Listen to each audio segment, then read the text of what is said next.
Hello everyone, welcome back to my YouTube. I hope आप सभी अच्छे होंगे एंड आप सबकी पढ़ाई भी अच्छे से चल रही होगी। जैसा कि हम लोग अध्याय 7 मतलब perfection IAS by Dhananjay IAS के ऑरेंज बुक का अध्ययन कर रहे हैं प्रीलिम्स के लिए। इसमें हम लोग केमिस्ट्री फिजिक्स का कंप्लीट कर चुके हैं साइंस में। अब हम केमिस्ट्री का कर रहे हैं। इसके पहले मैंने केमिस्ट्री के भी 2 पार्ट अपलोड कर दिए हैं 6 अध्याय तक। अगर आप लोगों ने उसको नहीं देखा है तो चैनल पर जाकर उसको जरूर विजिट करें। यहाँ पे हम 7वें अध्याय से शुरू करेंगे। यह बीपीएससी प्रीलिम्स के लिए रामबाण साबित होगी आपके लिए, क्योंकि लास्ट टाइम में थोड़े टाइम में अगर आपको रिवीजन करना है तो इससे आप कर सकते हैं। इसमें कॉन्सेप्ट के साथ साथ पीवाईक्यू भी दिया हुआ है। तो आइए शुरू करते हैं बिना किसी देर किए हुए। रसायन अध्याय 7 है रासायनिक गतिकी और उत्प्रेरण। आगे चलते हैं। रासायनिक गतिकी और उत्प्रेरण रासायनिक प्रतिक्रियाओं की दर और उनके प्रभावित करने वाले कारकों जैसे तापमान, सांद्रता और उत्प्रेरक का अध्ययन करता है। यह बताता है कि उत्प्रेरक बिना उपभोग किए प्रतिक्रियाओं को कैसे तेज करते हैं, और यह इस अध्याय प्रतिक्रिया तंत्र और उनके व्यवहारिक अनुप्रयोगों की गहरी समझ प्रदान करते हैं। दूसरा आगे चलते हैं। दिया हुआ है प्रतिक्रिया की दर क्या है। तो प्रतिक्रिया की दर प्रति इकाई समय में अभिकारक या उत्पाद की सांद्रता में परिवर्तन है। यह तय करता है कि रासायनिक परिवर्तन कितनी तेज़ी से होता है। तात्कालिक तेज प्रतिक्रियाएं बहुत अधिक गति से होती हैं। आमतौर पर इनमें आयनिक प्रजातियां शामिल होती हैं। एग्जाम्पल के लिए AgNO3, NaCl, AgCl और NaNO3 बनते हैं। बहुत धीमी प्रतिक्रियाएं, इनमें महीनों या साल लग जाते हैं। उदाहरण है लोहे में जंग लगना या हीरे का ग्रेफाइट में परिवर्तन सैद्धांतिक रूप से। आगे है मध्यम प्रतिक्रियाएं मापने योग्य गति से आगे बढ़ती हैं, जैसे गन्ने की चीनी का उल्टा होना। आगे है प्रतिक्रिया दर को प्रभावित करने वाले कारक। तापमान अधिकांश प्रतिक्रियाओं में के लिए 10 डिग्री सेल्सियस की वृद्धि दर स्थिरांक को दुगना या तिगुना कर देती हैं। ऐसा सक्रिय ऊर्जा बाधा को पार करने वाले अणुओं की संख्या में वृद्धि करने के कारण होता है। उत्प्रेरक यह कम सक्रिय ऊर्जा के साथ एक वैकल्पिक मार्ग प्रदान करता है। यह संतुलन स्थिरांक या गिब्स मुक्त ऊर्जा को नहीं बतलाता। आगे दिया हुआ है सतह क्षेत्र। विषमांगी प्रतिक्रियाओं में सतह क्षेत्र को बढ़ाने पाउडर के रूप में उपयोग करके से दर काफ़ी तेज हो जाता है। और आगे है कुछ प्रतिक्रियाएं जिन्हें प्रकाश रासायनिक प्रतिक्रियाएं कहा जाता है, केवल प्रकाश की उपस्थिति में होती हैं, जैसे प्रकाश संश्लेषण H2+Cl2 = 2HCl। आगे है उत्प्रेरण शब्द बर्जेलियस द्वारा 1835 में गढ़ा गया था। उत्प्रेरक प्रतिक्रिया की दर को बदल देता है, लेकिन प्रतिक्रिया में अंतिम रासायनिक के रूप में अपरिवर्तित रहता है। उत्प्रेरण क्या है? उत्प्रेरण शब्द बर्जेलियस द्वारा 1835 में गढ़ा गया था। उत्प्रेरक प्रतिक्रिया की दर को बदल देता है, लेकिन प्रतिक्रिया के अंत में रासायनिक रूप से अपरिवर्तित रहता है। सकारात्मक उत्प्रेरक दर बढ़ाता है, जैसे KClO3 के अपघटन में MnO2, और फिर नकारात्मक उत्प्रेरक अवरोधक ये दर को घटाता है। उदाहरण है नॉकिंग को कम करने के लिए पेट्रोल में एथिलीन मिलाया जाता है। एग्जाम्पल है H2O2 के अपघटन को धीमा करने के लिए ग्लिसरॉल या फास्फोरिक एसिड मिलाया जाता है।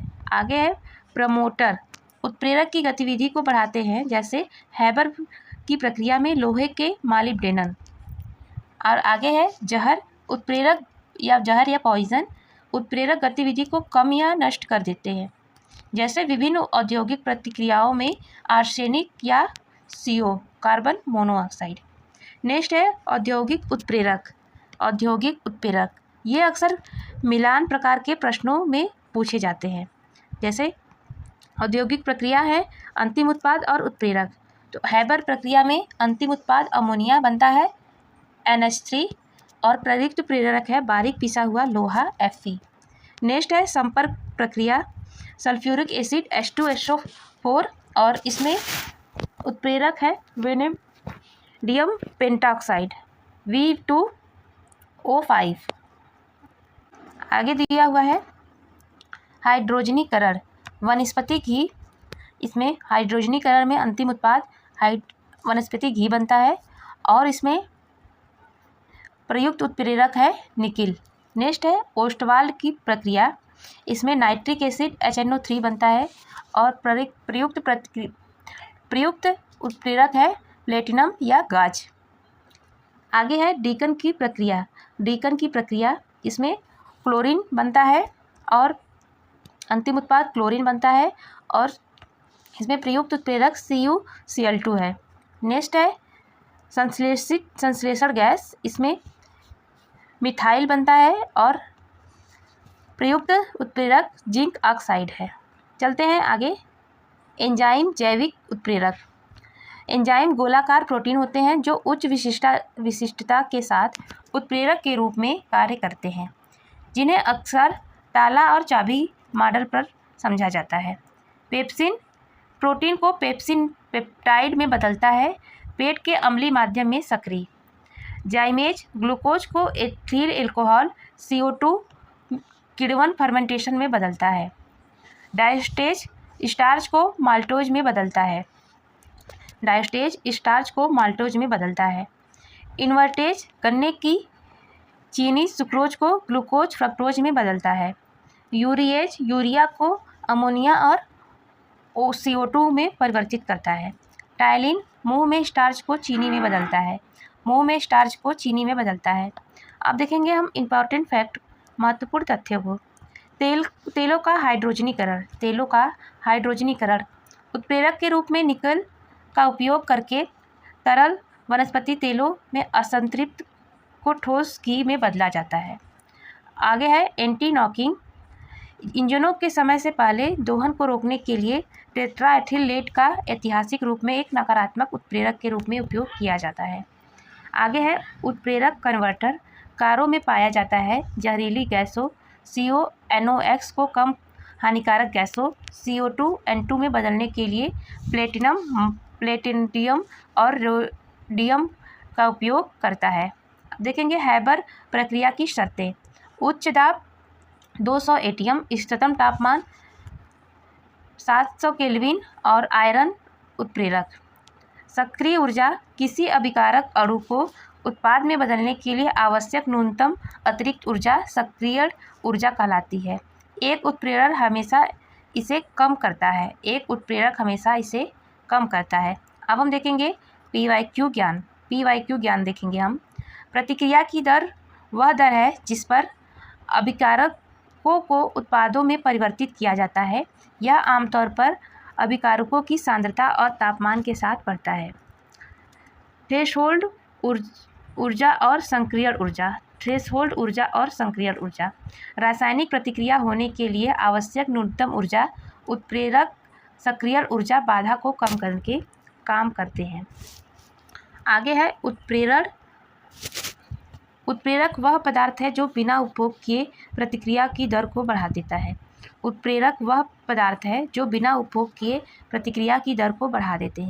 सकारात्मक उत्प्रेरक प्रतिक्रिया को दर बढ़ाता है, जैसे अमोनिया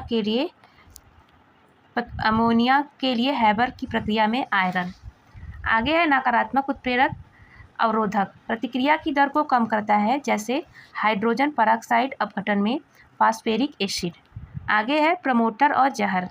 प्रमोटर उत्प्रेरक की गतिविधि को बढ़ाते हैं, जैसे हैबर प्रक्रिया में मॉलिब्डेनम, जबकि जहर में इसे कम करते हैं, जैसे आर्सेनिक या CO। आगे है एंजाइम। जीवित कोशिकाओं द्वारा उत्पादित जटिल नाइट्रोजन युक्त कार्बनिक यौगिक वे अत्यधिक विशिष्ट होते हैं, जैसे प्रोटीन के लिए पेप्सिन, ग्लूकोज को अल्कोहल में किण्वित करने के लिए जाइमेज।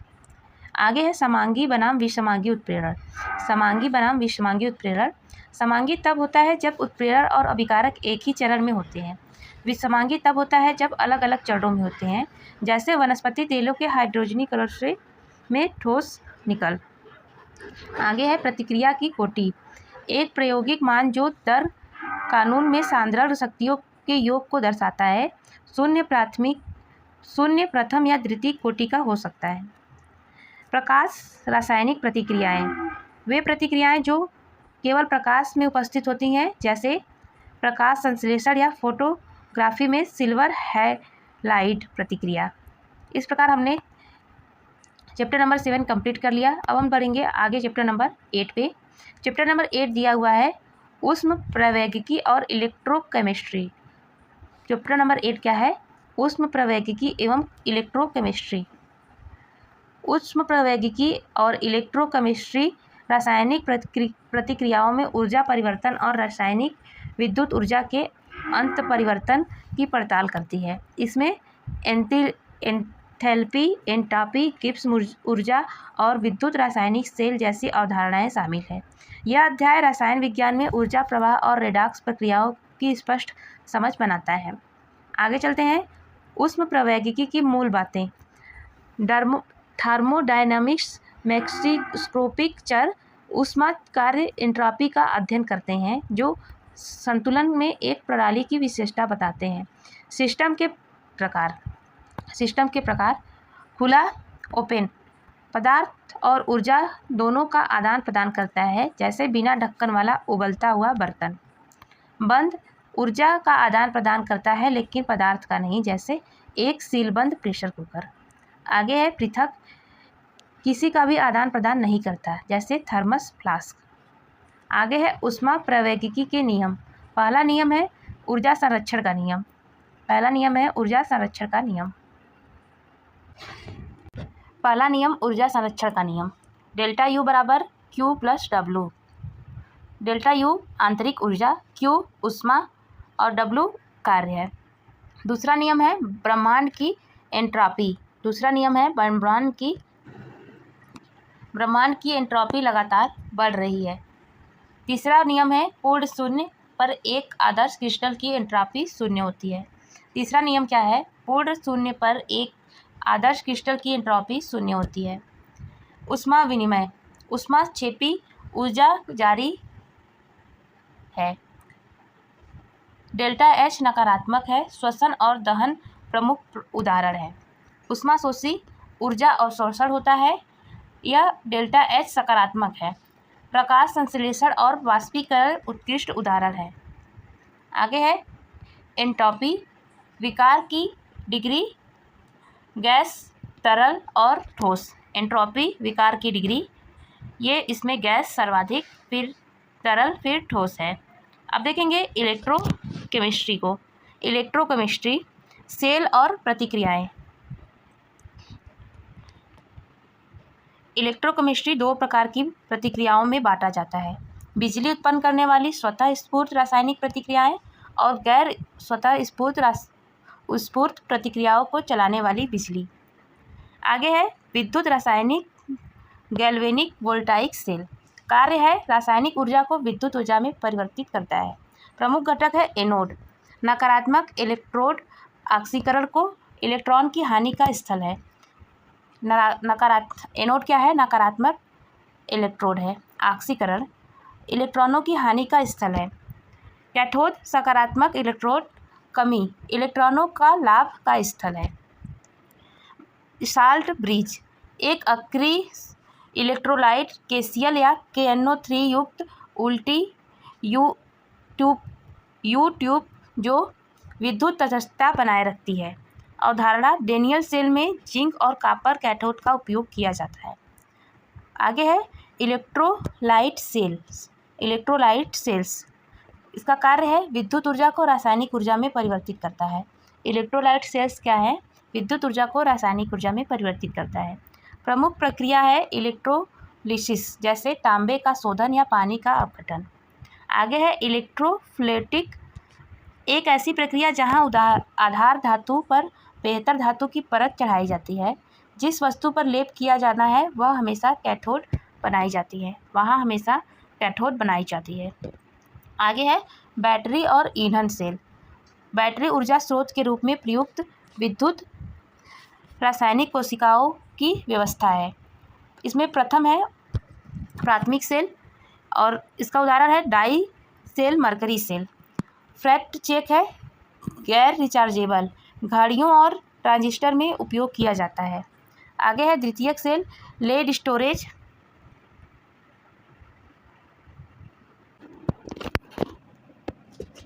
इलेक्ट्रोलाइट सेल, इसका कार्य क्या है? ये विद्युत ऊर्जा को रासायनिक ऊर्जा में परिवर्तित करता है और प्रमुख प्रक्रिया है इलेक्ट्रोलिसिस, जैसे तांबे का शोधन या पानी का अपघट्य।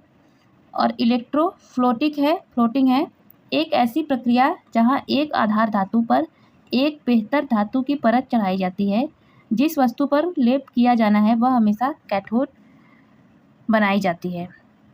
आगे है वह ईंधन। बैटरी और ईंधन सेल। बैटरी ऊर्जा स्रोत के रूप में प्रयुक्त वैद्युत रासायनिक कोशिकाओं की व्यवस्था है। बैटरी और ईंधन सेल बैटरी ऊर्जा स्रोत के रूप में विद्युत रासायनिक कोशिकाओं की व्यवस्था है। आगे इसमें प्राथमिक cell, dry cell, mercury cell. प्राथमिक सेल के उदाहरण हैं डाई सेल, मरकरी सेल। और फैक्ट चेक है गैर रिचार्जेबल और ट्रांजिस्टर के रूप में उपयोग किया जाता है।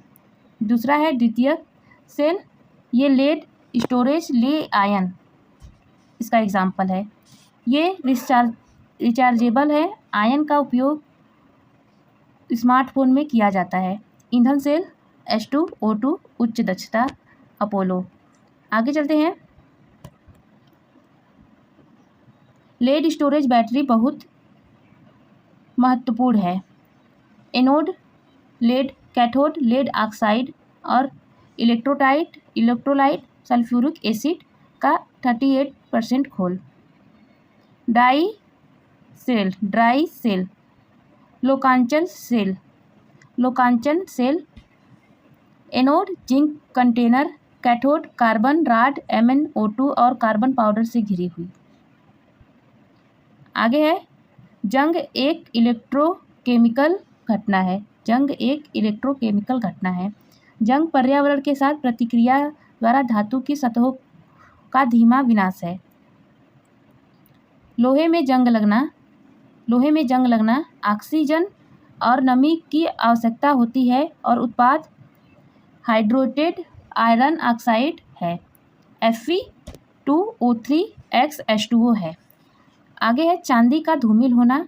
चांदी हवा में H2S के साथ प्रतिक्रिया करके ब्लैक सिल्वर सल्फाइड बनाती है, AgS बनाती है। तीसरा है आगे दिया हुआ है तांबे का क्षरण। तांबे पर बेसिक कॉपर कार्बोनेट की हरी परत विकसित की जाती है। आगे है बलिदान संरक्षण। जिंक के साथ लोहे की कोटिंग गैल्वेलाइजेशन की भांति कोटिंग खरोच हो। लोहे की रक्षा के लिए जिंक पहले ऑक्सीकरण करता है। आगे है महत्वपूर्ण तथ्य क्या है इसके। विशिष्ट चालकता यह माना जाता है क्योंकि घोल को पतला किया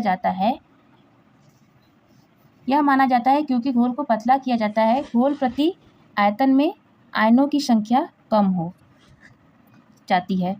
आगे है फैराडे का पहला नियम। किसी इलेक्ट्रोड पर जमा पदार्थ का द्रव्यमान पारित विद्युत की मात्रा के सीधे अनुपाती होता है।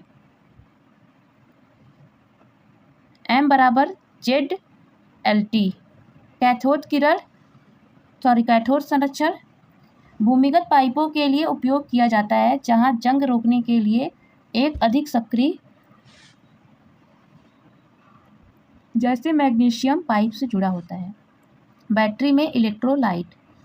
कार बैटरी में H2SO4 और एंट्रॉपी की प्रकृति स्वतः आपूर्त प्रक्रियाएं हमेशा ब्रह्मांड की कुल एंट्रॉपी में वृद्धि का कारण बनती हैं। आगे चलते हैं। अब हम देखेंगे इलेक्ट्रोलिसिस के दौरान पानी का pH पानी का इलेक्ट्रोलिसिस दौरान H+ सांद्रता बदल जाती है जो इलेक्ट्रोड पर देखेंगे हम PYQ ज्ञान। उष्ण प्रवैगिकी के नियम। पहला नियम है ऊर्जा न तो बनाई जा सकती है और न ही नष्ट की जा सकती है, केवल रूपांतरित की जा सकती है। दूसरा है एक स्वपूर्त क्रिया में ब्रह्मांड की एंट्रोपी विकार हमेशा बढ़ती है। तीसरा है नियम पूर्ण शून्य या 273.15 पर एक आदर्श क्रिस्टल की एंट्रोपी शून्य होती है। एंथैल्पी डेल्टा एच, ऊष्माक्षेपी प्रतिक्रियाएं ऊष्मा छोड़ती हैं माइनस डेल्टा, जबकि ऊष्माशोषी प्रक्रियाएं ऊष्मा अवशोषित करती हैं प्लस डेल्टा एच। आगे है विद्युत रासायनिक सेल, गैल्वेनिक वोल्टाइक सेल। रासायनिक ऊर्जा को विद्युत ऊर्जा में परिवर्तित करता है, जैसे Daniell cell, battery. Electrolyte cell, गैर स्वतः स्फूर्त रासायनिक प्रतिक्रिया, जैसे इलेक्ट्रोप्लेटिंग को चलाने के लिए विद्युत ऊर्जा का उपयोग करता है। इलेक्ट्रोड, एनोड वह इलेक्ट्रोड है जहां ऑक्सीकरण होती है, इलेक्ट्रॉन की हानि। कैथोड वह जगह है जहां कमी होती है, इलेक्ट्रॉनों का लाभ। फैराडे के इलेक्ट्रोलिसिस के नियम, एक इलेक्ट्रोड पर जमा पदार्थ की मात्रा को इलेक्ट्रोलाइट के माध्यम से पारित बिजली की मात्रा से संबंधित है। जंग और गैल्वेनाइजेशन, लोहे का क्षरण एक विद्युत रासायनिक प्रक्रिया है। गैल्वेनाइजेशन जिंक के साथ कोटिंग करके इसे रोकता है, जो बली एनोड के रूप में कार्य करता है। विशिष्ट चालकता कमजोर पड़ने के साथ घट जाती है, जबकि मोलर चालकता कमजोर पड़ने के साथ बढ़ जाती है, क्योंकि आयनीकरण की डिग्री बढ़ जाती है। मानक हाइड्रोजन इलेक्ट्रोड 0.0 वोल्ट की निर्धारित क्षमता वाले एक संदर्भ इलेक्ट्रोड के रूप में उपयोग किया जाता है। वास्तव में प्रयोग मानक विभव को मापने में किया जाता है। आगे है, अब आगे का खंड 2 हम नेक्स्ट वीडियो में देखेंगे। मिलते हैं नेक्स्ट वीडियो में। वीडियो अच्छी लगी तो वीडियो को लाइक एंड चैनल को सब्सक्राइब जरूर करिएगा। आप लोगों के लिए मैं इतनी मेहनत कर रही हूँ, वीडियो बना रही हूँ, तो इतना अप्रिशिएट जरूर करिएगा। तो मिलते हैं नेक्स्ट वीडियो में।